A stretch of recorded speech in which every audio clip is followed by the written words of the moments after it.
Sports Intel with Ryan Walsh is brought to you by Harry Freebed, Collectible Insurance Services, West Michigan Eye Care Associates, Eric Hall Aesthetic and General Dentistry, Calder Financial, Grand Management Group, Encore Business Group, and Rydan Investments. Sports Intel with Ryan Walsh. Stay informed and stay vigilant.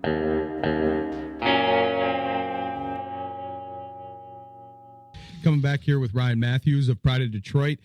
I teased the big question before the break, but I'm curious what you think, Ryan. We usually tend to agree on a lot of things, it seems like, and I have a stance, but I want to get your stance first because that seems to be one of the more popular questions I'm getting, because I think some of the national media is turning some on the Lions. The Packers are frequently above them in a lot of the power rankings that I'm seeing. I kind of like that they've gone back to a little bit of an underdog status, but I'm curious if you think, obviously it's early, we don't even have the cut down yet, and there's a lot of work to be done, but what you're seeing of this roster and how it's formulating, do you think this is better than the start of the year last year?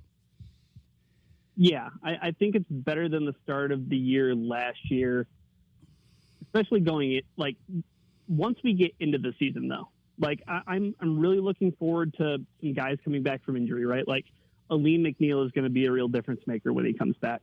Eventually, like we've mentioned, Malcolm Rodriguez, once he gets back, that'll make a difference too. But I think you just take a look at the depth on this team.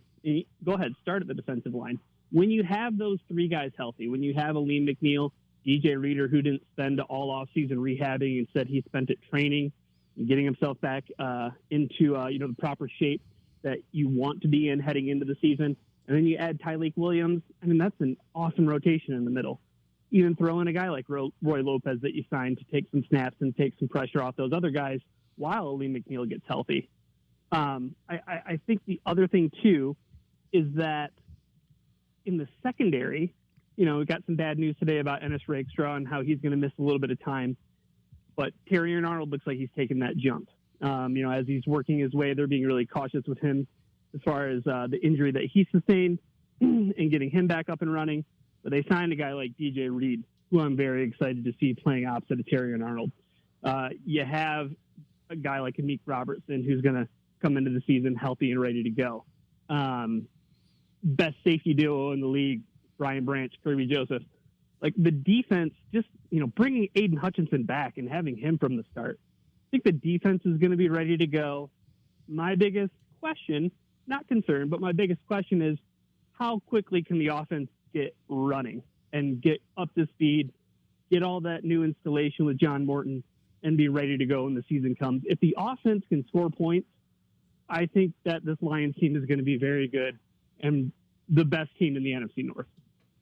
I'm with you totally there. I think there's a few things that are going for this team, as far as there's things that tend to be true in sports in general, and we don't always look at the trend lines because a lot of fans are saying, okay, well, this guy, that guy, they get involved. They don't like to look at the longer timeline. But some of the things you mentioned, like DJ Reader, yes, he's on the older side, but now he had a full season. He's a full season away from his injury, and now he should likely be better.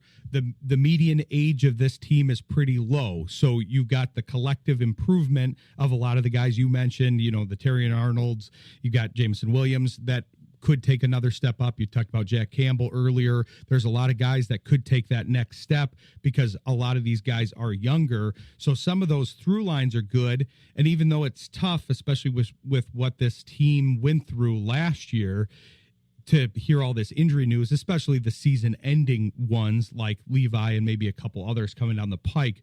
But it's good that they're happening now when you can build that into some depth where you get some guys, some reps that might not have made the team out of camp, but then you get those guys some reps and then you get some reinforcements. You get Rodrigo back, you get Rakestraw back down the line. You're going to get some returns where these guys are escalating their growth because they're getting reps in camp, they're getting reps maybe even in the regular season, and then now they're more valuable depth pieces when these injured players come in and get their sea legs, so to speak.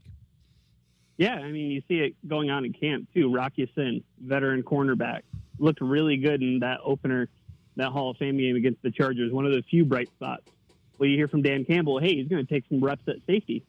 Yeah, I mean, why not? Like, let's see what this guy can do as far as positional versatility goes, because then that sets you up for these contingency plans that you mentioned, Ryan, going into the rest of the season. So I really love the idea that they get that extra game, even though it was a stinker. Great. I mean, better to have a stinker in July than to have a stinker in September. It was funny to me how many people were kind of overreacting to the very first game of the NFL season as a whole. That like, oh, July football, yeah, Ryan. What are we doing?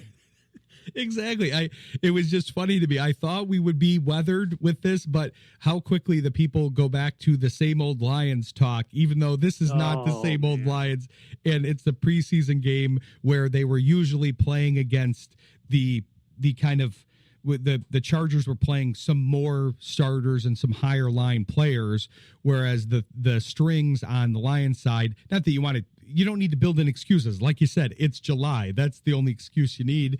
And it was just funny to me how quickly people jumped to, oh, well, I don't know about this start to the season. It's like it could have been 100 to 7. It wouldn't have mattered to me. Hey, you remember that Trey Lance was the 3rd overall pick? I mean, yeah, I remember that because of the way that he just looked the other day against 2nd and 3rd stringers against the Detroit Lions, right? Like Omari and Hampton, their 1st round pick was getting snaps and getting reps. Like, okay, yeah. I mean, the score should look the way that it looks. I was trying to explain that to people because people were asking me, oh, well, what did you think? Are you down? I'm like, no, they were basically playing whatever string the Chargers were putting out there. The Lions were basically a string under that the entire time. You're looking for the people that pop regardless. You talked about Rock Ya-Sin, and then I thought the one on the offensive side that obviously is a key name through camp and was the big name in the draft was Isaac TeSlaa's. I felt like he really popped kind of at all levels. Man, if he would have played defense, he might have popped out there. Anytime he was on the field, I feel like the eyes were drawn to him, which is a good sign because, yes, they're playing 2nd and 3rd stringers, but we don't know what that guy's going to slot in as. He's hopefully a 2nd stringer at this point, but he looked pretty assimilated for his first game action here in the NFL. Yeah, he was another one of those, along with Ya-Sin, those few bright spots. But I mean, I don't know personally if I would have wanted to see anybody shine as bright as I saw Isaac TeSlaa's shine, basically because, you had the draft, you had the trade a bunch of picks to move up to grab a guy from Hillsdale College, played a year in the SEC, but it was all the phases, Ryan. It was him playing wide receiver and, I think he snapped 81% of his alignment was on the outside. Well, those are the things you want to see because they want him to be the X receiver. He's 6'3", 215. They want him to be the guy who eventually replaces Tim Patrick. And I use that word eventually because I was trying to preach patience. I was like, you know what, just be patient with the guy. They're going to bring him along slowly. If you see him, probably going to be on special teams, which, holy smokes, as a gunner on punt coverage, he was down the field in an instant. The speed really flashed. The tenacity, the football, the grit, all the stuff that they identified, during that pre-draft process was on display, catching the ball with his hands away from his body. It's hard to preach patience. And it's funny because it feels like the opposite of the overreaction to, oh man, SOL, same old Lions. They got beat up in the preseason game versus, oh man, maybe this Isaac TeSlaa really has something. When I think, Ryan, the thing that's super encouraging is you look at the depth of the wide receiver position. You see Amon-Ra St. Brown. You see Jameson Williams, who could very well take he could take a leap. We could be talking about him being a top 20 wide receiver in the NFL, I think, by the end of the year. And then you have Tim Patrick, but then you have Isaac TeSlaa. You have Khalif Raymond. You have some other guys. I mean, Dominic Lovett was, some good, some bad, in the first preseason game. But you have to be encouraged by the depth that they have, and TeSlaa is one of the main reasons why.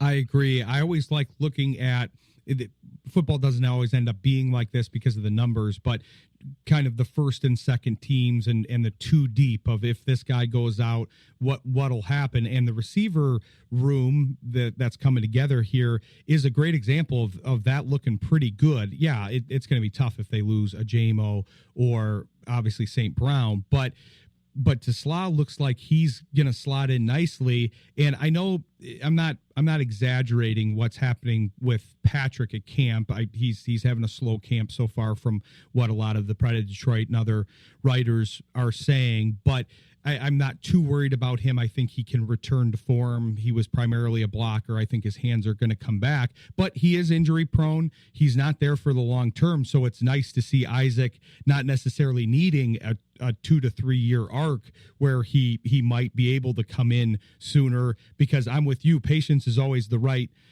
way until you can't be patient anymore, and then you got to throw him into the fire. So we'll see if that happens, but I liked what I saw in case that happens here. Yeah, and I think the biggest question mark with the offense, beyond maybe the play calling and whether or not everything gets installed that they want to install, is obviously the offensive line. You have some concerns there. Obviously, losing Frank cannot be understated. An incredible player. I'm really glad that they figured out their plan moving forward in the immediate. Like, I think there's plenty of runway. There's plenty of room for Tate Ratledge to eventually become the center for the Detroit Lions. If you want to think all the way back to Frank Ragnow's rookie season, he played guard next to Graham Glasgow. Might have, history repeating itself here, now that the Lions have chosen to go with Graham in the middle of their offensive line. But that's a unit that, if we want to talk about the rest of the preseason here real quick, like, I don't know if I'd be totally against the idea of having the 5 starters for the offensive line if, Taylor Decker can eventually get healthy here, out and getting like a drive, getting 2 drives, doing a quote-unquote dress rehearsal just to knock off some of that rust. You saw a little bit of that rust in the first 2 games of the season last year against Los Angeles and then, the Tampa Bay game. I wouldn't totally be against it if they wanted to do something, just because the offensive line is this new unit that needs to hit the ground running in order for this offense to be successful. That is the big question mark. I was going to talk to you about that too, because it obviously has to operate as a unit. You said the key word. And so that's the hard part to project, because as a lot of the experts say, the offensive line is only as good as the weakest link. And right now it's hard to even see what the links actually are going to be. And they're going to have to work as a unit a little bit. So I could see that coming together a little slowly at the beginning of the season. But like you said, you got to be patient with some of these things. And I think that's one of the things that that people will have to be patient with. But we appreciate you joining the show. Great stuff as usual. With the half hour flew by. We'll have to have you back on again soon as we have more ins and outs here, and I'll be following your dissension in the ins and outs. But speaking of following, where can people follow you here and the Pride of Detroit guys? Because there's a lot of great stuff there. Yeah, awesome. Tons of great stuff going on over at prideofdetroit.com. We have our weekly newsletter that has a bunch of awesome videos that you can get if you sign up for it, from Jeremy and Eric over at Training Camp. They post those daily. You can check out the podcast wherever you get your podcast at by just searching Pride of Detroit. You can find me at Ryan_POD if you are a fan of oatmeal raisin cookies. And I guess the last thing I have to say for you, Ryan, is it's to be a long training camp. And if I'm a veteran edge rusher, maybe I'm not interested in doing training camp. That's all I'll say. I like that. That's a great tease. So if you're right about that, then we'll bring you back on to take a victory lap, just like the Zach Cunningham thing. And your follows are going to go way up now with the oatmeal raisin folks here. I hope so, Ryan. Thanks, man. I really appreciate it. We've got to get you a sponsor of some sort, whoever makes oatmeal raisin cookies here. The Archway, they had a good oatmeal raisin cookie back in the day. But thanks for coming on, and we'll talk to you again soon here. All right. Take care, guys. All right. Talk to you later, Ryan. Thanks to Ryan Mathews. Appreciate him coming on as usual. Gavino Barquez is coming up next of Chargers Wire. I'm sure he'll have a lot to talk about because the Chargers looked good as we talked about, and I'm curious to get his opinions on the Lions side of things as well. So stick with us. You're listening to Sports Intel on Jethro FM. Sports Intel with Ryan Walsh.